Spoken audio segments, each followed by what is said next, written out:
Let's talk tourism. Yens Steller grew up on the famous Osa Peninsula in Costa Rica, then at age 15 moved to the US to pursue a career in science. After a successful tech career in Seattle, Yens and his spouse Patrick returned to Yens' childhood town of Drake Bay, where for the last 8+ years, he has been co-owner and operator of the Drake Bay Getaway, a luxury jungle lodge in Costa Rica's remote Osa Peninsula. He's also a tech investor and more recently started his own nonprofit, Yens. Let's talk tourism. Let's do it, Casey. How you doing today? Thank you for having me here. I really enjoy this time with you. I'm doing great. I personally doing good. The industry is not doing so good though. We're getting there, and we'll get to that. I'm curious to hear your view on that. So I'm fascinated by this connection. You're gonna have to explain this a little to me about your background. From the Osa Peninsula, moved to Seattle, and then back again. I'm seeing a pretty obvious connection here: rain and boats. Right. Is there so you must like it green, and you must like the water. That's about right. Yeah. So when I was the age of 15, my dream was to become an astronaut. Okay, that was my childhood dream, and so I love math and science. And I told my parents I'm going to earn enough money and buy my own plane tickets and leave to Seattle. I went to Seattle, and I did not become an astronaut. I actually studied computer science and worked in a software industry for many years. And then in 2013, I married my spouse, Patrick, and we decided to move to Costa Rica and buy some land from my father and build a boutique hotel, something entirely different than the tech industry. However, since then, we have continued investing in the tech world, and we do it now nonprofit as well. That's great. What on earth inspired the move from the US back to the Osa, and why a jungle lodge? Where did this notion come about? Right. So, I have always dedicated myself full-hearted on whatever I do. So in the tech industry, I was working countless hours like everybody does in Seattle and in San Francisco, everywhere around the world. We work very, very hard, late nights, that's what we do. But after so many years, you get burnt out. And I could have done that for the rest of my life if I wanted to, but being from Drake Bay, from Costa Rica, you always have this idea in the back of your mind, what life could be. So if I was born in the United States, I probably would have stayed there because I didn't know better. But since I knew better, I decided it's time to go. So yeah, we sold everything and moved to Costa Rica. And was that a hard sale? Was that a difficult sale for your spouse, or was he ready to make the move too? No, he moved before I did. So he was an aerospace engineer, actually. We met at church, ironically, and we studied together, and he went to aerospace and I went to software, and then he got burned before I did. And so he moved here 1 month before I did. Now, after being working in a hotel industry, it was a shock because all the efficiencies, organizational, structural, everything is gone. You have to build your own organization. It's very chaotic, right? So that was quite a shock. The first year was very, very different. I'm kind of envisioning two Elon Musks moving into the jungle to try to build an auto plant here. What were the early mistakes? 6 months we live in a tent while we build a hotel. Oof. And what were the hardest parts? What were the things that you thought would be easy that were not? I mean, I built data centers before, and he built a system for big planes, right? So we knew overall systems. Building a hotel, we Google a lot of information. We visited throughout Costa Rica, many places. And so the difficult thing is you build for the environment, right? So beautiful homes, but the environment will practically damage your home within a few years. What do I mean by that? In Drake Bay, it's a high humidity, okay? There's a lot of termites, and there's a lot of salts in the air. So you have to use materials that are actually durable. If you use we use metal here, galvanized steel. Everything is galvanized. And then we cover it with medium. Most people do not know that. They save on cost and they buy metal being galvanized. And that got rusted within a few years. Also, we bought teak wood. teak wood in Costa Rica, as you know, it is a sustainable wood. It's grown and sold all over the world. So we did not use any rare wood or under endangered species wood. We use all teak. And also teak is used for sailboats. As you can imagine, it's durable for water. So we did a lot of research on the materials to use for a hotel.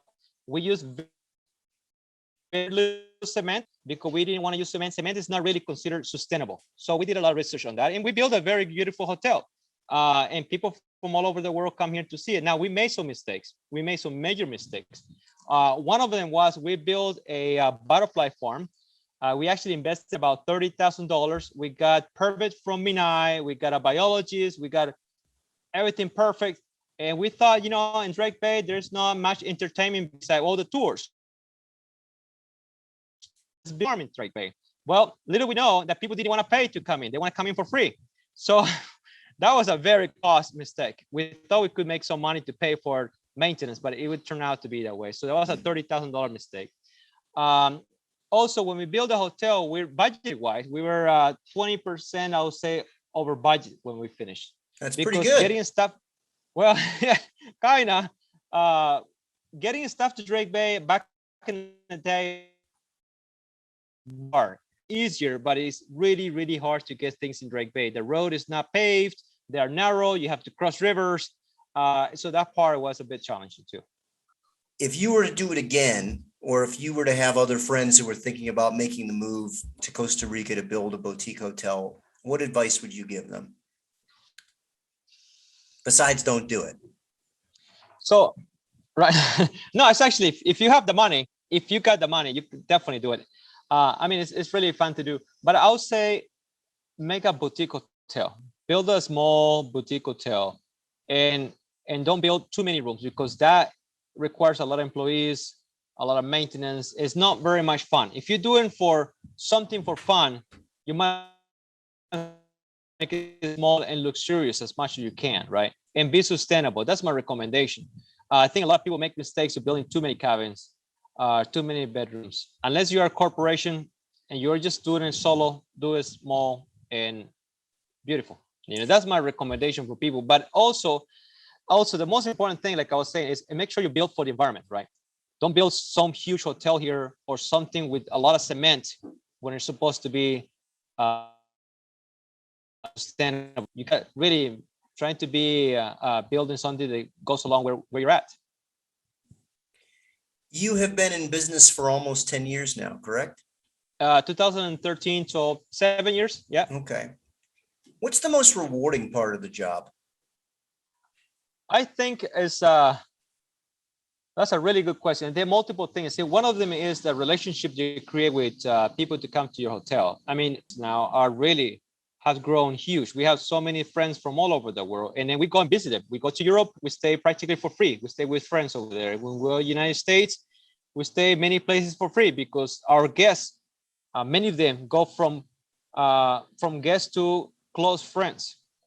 So people come here not just looking for a place to stay, but also create everlasting relationships. So that's one of the most rewarding, I think, here. Also is to see, create amazing services. We provide amazing services. We have some of the best food that there is in Costa Rica. We create gourmet Costa Rican food, and that requires a lot of skill. So seeing the staff in the kitchen working very hard to make great food is really fun to see that too. What inspired you to start a foundation in the middle of the pandemic?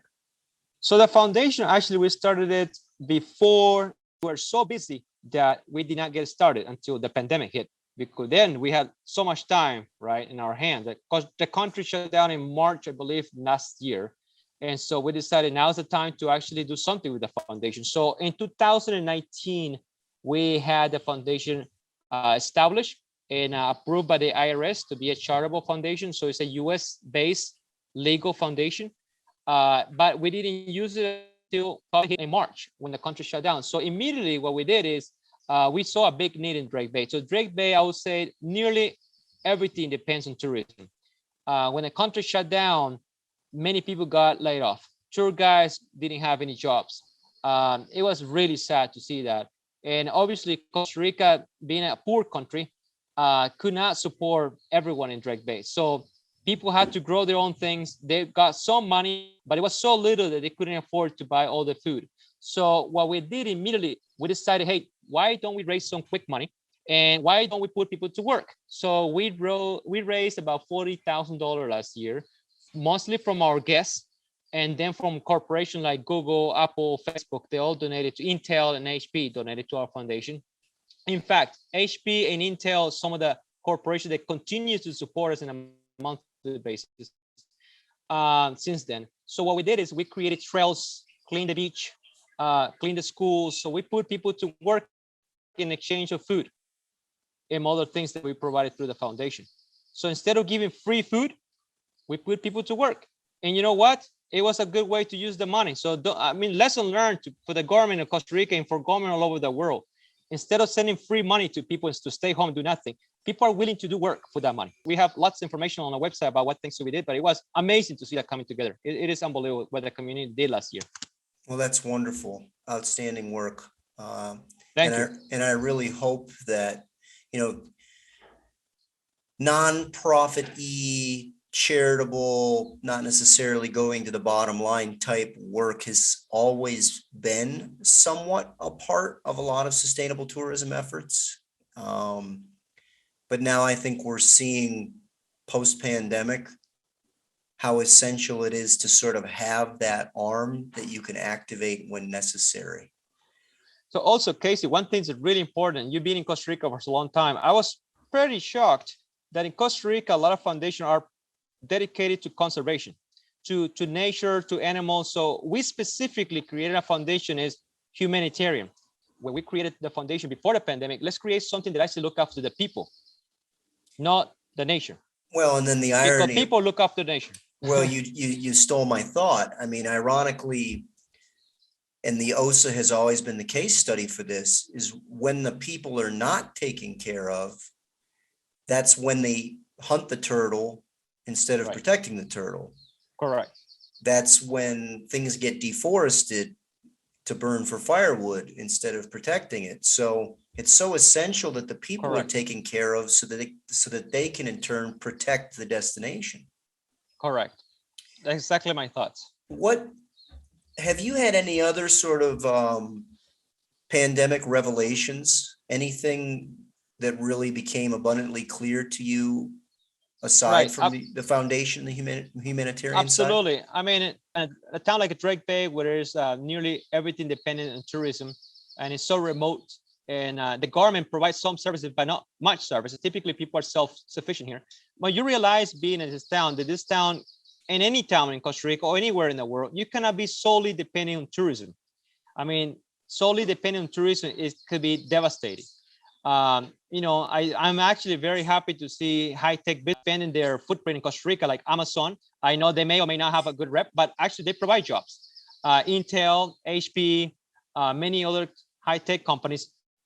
Many people that I knew actually went and got jobs at high-tech work, Amazon, so other places during the pandemic, and they made some money. And if it wasn't for that, I mean, if it wasn't for technology, the pandemic would have been pretty critical, pretty bad for many families all over the world, right? People can do many things, go to school virtually, right? The kids can continue education. So if it wasn't for technology, imagine no technology in the pandemic, how terrifying that would have been, even worse so, right? So the world continues on thanks to technology. So I'm glad that people are diversified. Now, the town in Drake Bay needs help for that.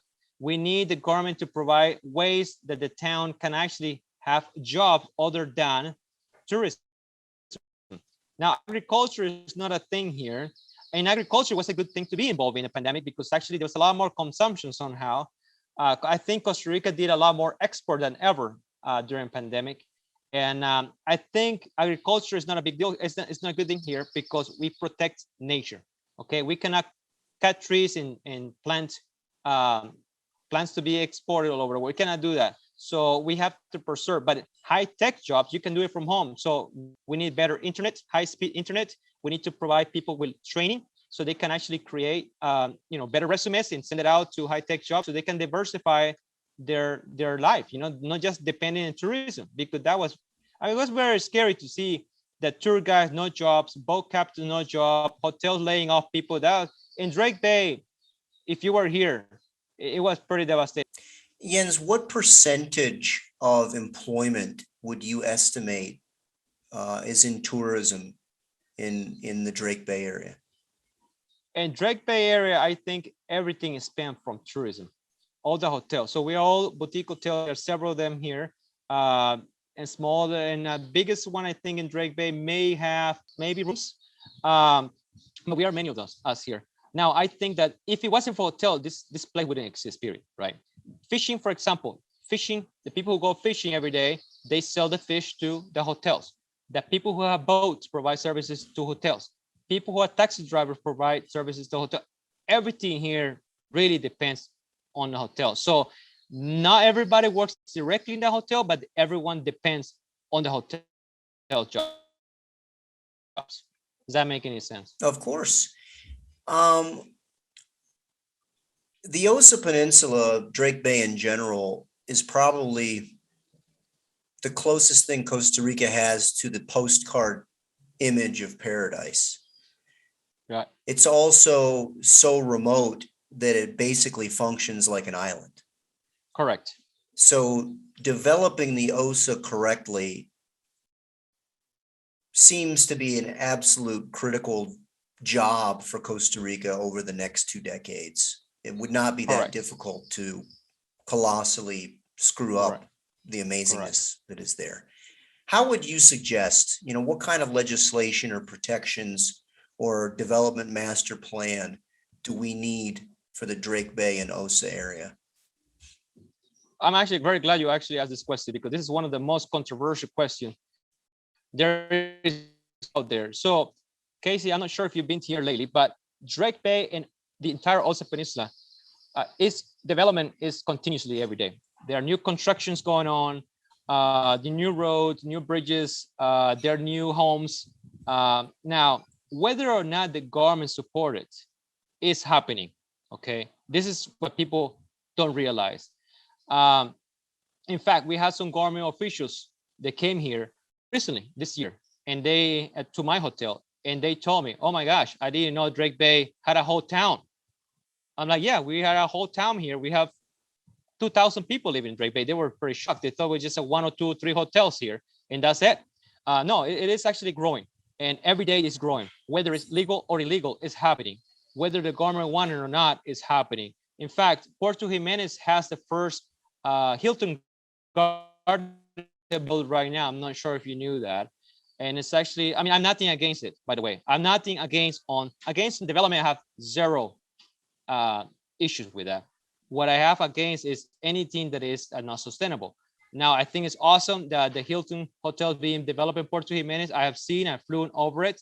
It looks great, and I think it's going to bring great jobs. And I think they're going to be very sustainable for the area. So I'm glad that's happening over there. Drake Bay is less money, less services here. For example, one of the big issues we have here is water. The town does not have potable water. The town provides the Asada, which is the group that provides water here, provide water to about 300 families here, and the water comes straight from a running river.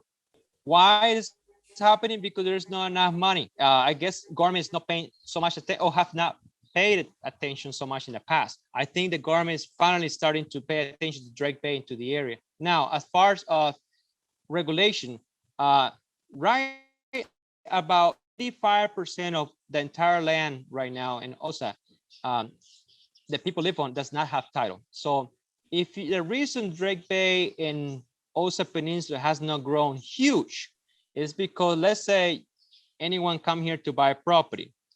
Most likely you'll find a lot of property for sale, but without title.